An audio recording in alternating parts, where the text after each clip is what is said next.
Good morning, I'm Maddie Jansen, and this is the podcast of 17 News at Sunrise. It's everything you need to know to start your day in about 15 minutes.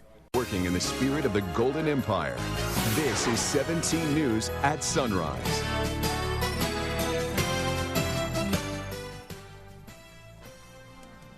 Good morning. Right now at 5, the brother of George Floyd heads to Washington today as lawmakers discuss the issue of police reform. Protesters again raised their voices on the streets of Bakersfield for the 12th night in a row. And today, another community forum with law enforcement is set to happen. We'll have the details. Plus, as triple digits return, another popular summer activity is also back. We'll have details of where families can go to cool off and how things will look a little different. Today is Wednesday, June 10th, 2020. Good morning. It is 5 a.m. I'm Alex Fisher alongside with Maddie Jansen and Kevin Shredden talking about those spray parks reopening. I think that's going to be a great sound of relief for a lot of folks as we gear up for summer, of course, just a couple of weeks away. But it's going to be a warm couple of days over the next a few. Yeah, if you were one of those people like me who were thinking earlier this week, gosh, it's a little cool for June. Today may be a good example of be careful what you wish for because here comes the heat. Yeah, especially since we were in the 90s yesterday and we're going to bump things up today. And yeah, we'll be talking about the spray parks. There's still some very strict guidelines in place for them, but at least it'll be a place to cool down. Yesterday, again, we were not at 100, but we hit 92. That was our high temperature. 89 is the normal for this time of year again, and the record yesterday was 110, and that was set back in 2014. We sit at 66 degrees right now in Bakersfield, so a fairly mild morning. We have an easterly wind at 3 miles per hour. As we take a look at the day here, hour by hour, 7 a.m., 68 degrees, noontime temperature of 89. By 3 o'clock, we'll be at 98 with a light northwest wind at 7. For Tehachapi, you're sitting at 45 degrees, so a little bit warmer than where you were at yesterday. You have a light wind out of the southeast at 5 and nothing on the wind. So just a light breeze expected for you today. Temperatures will be starting out in the 40s, and then throughout the afternoon we'll be warming up. By 3 o'clock, 86. I'll have much more on your weather coming up in just a little bit, but first we'll send it back over to you. All right, Kev, thanks so much. Well, this morning, George Floyd's brother is set to testify in Washington as lawmakers grapple with how to deal with police brutality. Here's Tracy Potts now with what they're considering, plus fallout from President Trump's baseless accusation against a 75-year-old protester injured by police in New York. One day after burying his brother, Philanese Floyd appears on Capitol Hill today to testify about police brutality. I want justice for my brother, my big brother. Lawmakers remain split on what police reform should look like. Democrats want to ban chokeholds and create a national database of police misconduct, arguing Americans are demanding action. We have got to get this across the finish line. They want bold reform and meaningful changes to a system that all too often delivers unequal justice. The White House is reportedly considering its own proposals, including executive actions by President Trump that may include tracking misconduct, restricting tactics like chokeholds, that's still under discussion, and reducing police budgets, not getting much support from either party. Defunding the police to me is not the answer, but reforming the police practices certainly make sense. With coronavirus still spreading, Republican leader Mitch McConnell is questioning whether demonstrations are safe. It's hard to see any rational set of rules by which mass protests should continue. What do you make of the president's tweet? Most Republicans staying silent on President Trump tweeting an unsubstantiated conspiracy theory about the 75-year-old man pushed to the ground by Buffalo police. It was a shocking thing to say. Washington on edge and under pressure to act. Some states are already ahead of what the federal government is doing. New York, for example, their legislature has banned chokeholds, and they're looking at how to make police misconduct records public. Tracy Potts, NBC News. Hands up! Don't shoot! Hands up! Don't shoot! Protesters were out again last night in Bakersfield. Dozens of people stood on the corner of Chester Avenue and Brundage Lane in central Bakersfield.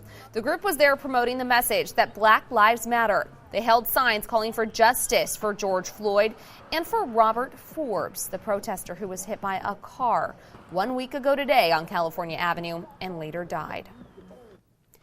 And now to court. The man accused of driving through a crowd of protesters in Bakersfield during the first night of protests, leaving a teenage girl with minor injuries, pleaded not guilty to his many charges. 17's Amber Frias has more.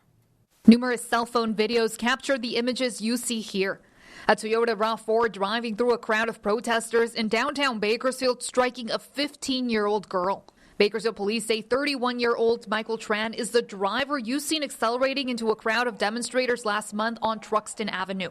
Tran was seen driving around the block and harassing people before driving through the crowd. The 15-year-old suffered minor injuries. Tran was charged with 10 counts of assault with a deadly weapon and 2 counts of reckless driving. The district attorney's office identified 10 victims hurt by Tran. And even though Tran was booked on attempted murder charges, prosecutors say they do not feel there was evidence to support the charge. No motive for the attack was given in court this afternoon, but this is not the first time he's in trouble with the law. Probation violation. According to court documents, in 2018, Tran got into a fight at a local business in Bakersfield. Documents say he struck another man several times with a tire iron and threw canned beverages at him. The documents say Tran's daughter was present during all this and almost got hit by the items he was throwing. Court records show Tran pleaded no contest to assault with a deadly weapon other than a firearm and was sentenced to 90 days in jail and 3 years of probation.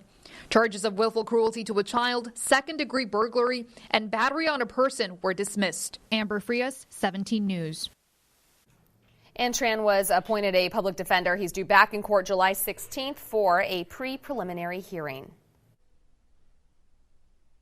An update now on a video that appears to show a Bakersfield City School District employee threatening a young girl and her mother at a recent protest. After the teacher seen in the video released an apology, the mom says she doesn't accept it. Okay.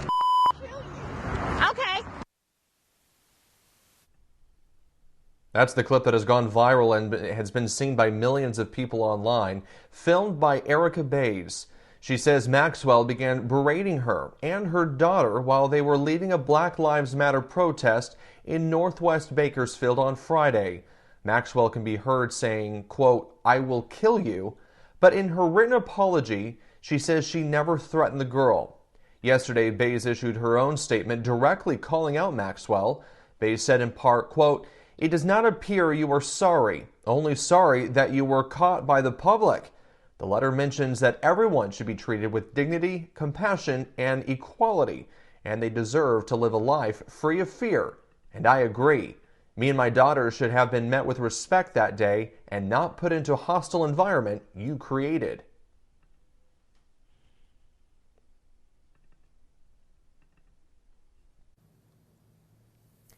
Your time now is 5:08. Happening today, Sheriff Donnie Youngblood will speak about the unrest in our community during a Zoom meeting. The sheriff and a panel of community members will meet via Zoom to talk about the recent protests and its effects on our community. It's happening 1:30 to 3 p.m. It's hosted by the Kern County Sheriff's Office in partnership with She Power and MLK Community Initiative. Well, just in time for summer, Bakersfield's reopening its spray parks. But the COVID-19 pandemic has led to some new rules for anyone who wants to cool off. We'll go over those rules coming up after the break. As we move further into Phase 3, the City of Bakersfield Recreation and Parks Department plans to officially reopen their spray parks later this afternoon. 17's Taylor Schaub explains how families can responsibly enjoy the popular outdoor play spaces. Good morning. As city spray parks open for the first time in months, officials are asking the public to keep their safety and the safety of others top of mind. Ready? A popular place for parents to take their children on a sunny day, the city-run spray parks are coming back just in time for summer to start. People have been calling all along, hey, when are the spray parks going to open? When are they going to open? And now that we have guidance from the Kern County Health Department, we can now open them. The parks will open their doors for the first time since closing to combat the spread of COVID-19, though they will look slightly different. We're very happy to be able to offer this service, but we still want people to stay safe as well. Alongside an adjusted schedule of 1 p.m. to 6 p.m. daily, the city is stressing the importance of social distancing, installing signage throughout the various sites. We rely on the public. Just like when we kept our parks open throughout COVID, we asked the public to socially distance, wear a mask, and hand washing, hand sanitizing is very important to continue. With this week expected to be another hot one, she says the opening couldn't have come at a better time. It's supposed to be 100 degrees. So I'm sure that's going to be a very welcome opening day for many of the children and families out there. Still, many city-run services remain unavailable, including outdoor playgrounds, workout equipment, and even the ever-popular basketball courts. Also closed for the time being, the city's 4 public pools, but Hoover says they're working on a plan to reopen those soon. We just ask that families have some patience as we work through the different openings and the different guidelines that will be in place once we do open more and more facilities. The North of the River Recreation and Parks Department will also be reopening their 8 spray parks this Friday, while the county is submitting a plan to reopen theirs this week. In Southwest Bakersfield, Taylor Schaub, 17 News. Well, speaking of ways to cool off, as the warmer weather settles in, it's important to remember safety tips. Public health says that while water can be a lot of fun, there is a serious risk of danger. Most drownings happen when children go unsupervised, so make sure to always keep an eye on little ones in the pool, or even if you have a pool near your house or at your home. Public health says that parents should get familiar with CPR and other first aid. CPR is a life-saving measure that you can perform on a child as you wait for paramedics to arrive.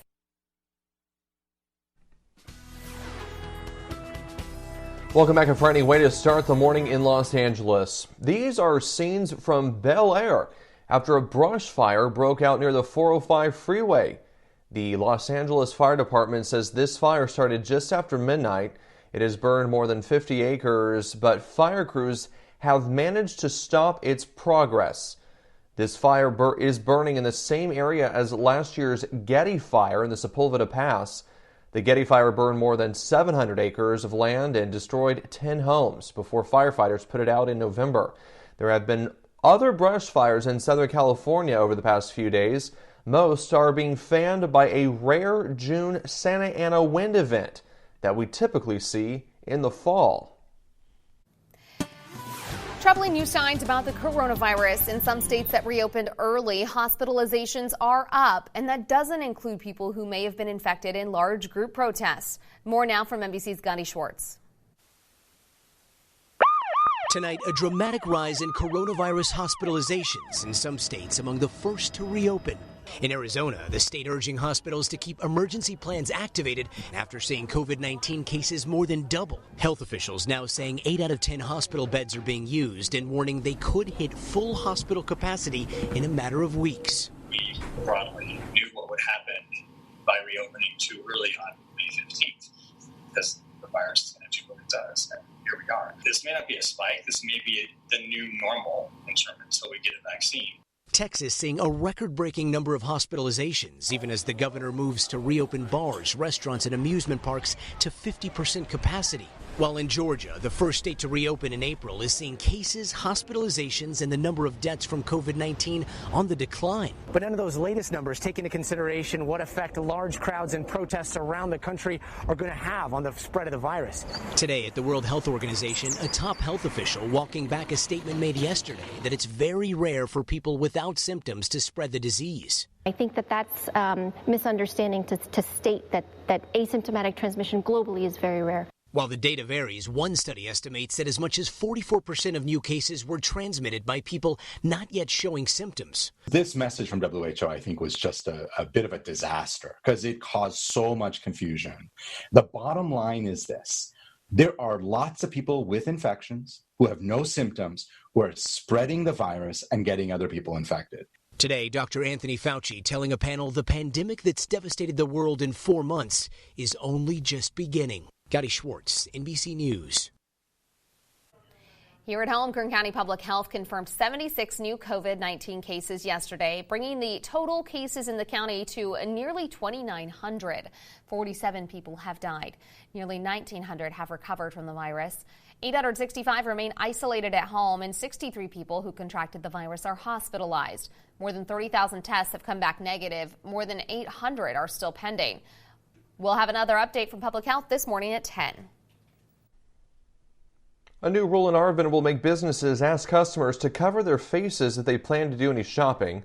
Last night, the City Council voted 4-1 to require all businesses to post signage asking customers to wear masks. To be clear, it is up to the businesses to enforce it, but the city says they have to put up the signs. Last month, Arvin City leaders made masks mandatory for employees in the workplace.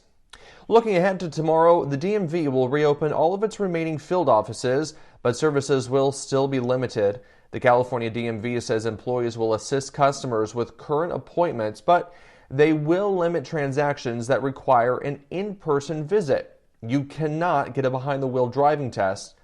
The DMV still recommends using their services online if possible. The Mission at Kern County is giving away more free food for local families. This morning at 8:30, the Mission will be offering protein boxes full of meat and cheese. The nonprofit says each box has enough to last a week for a family of 6.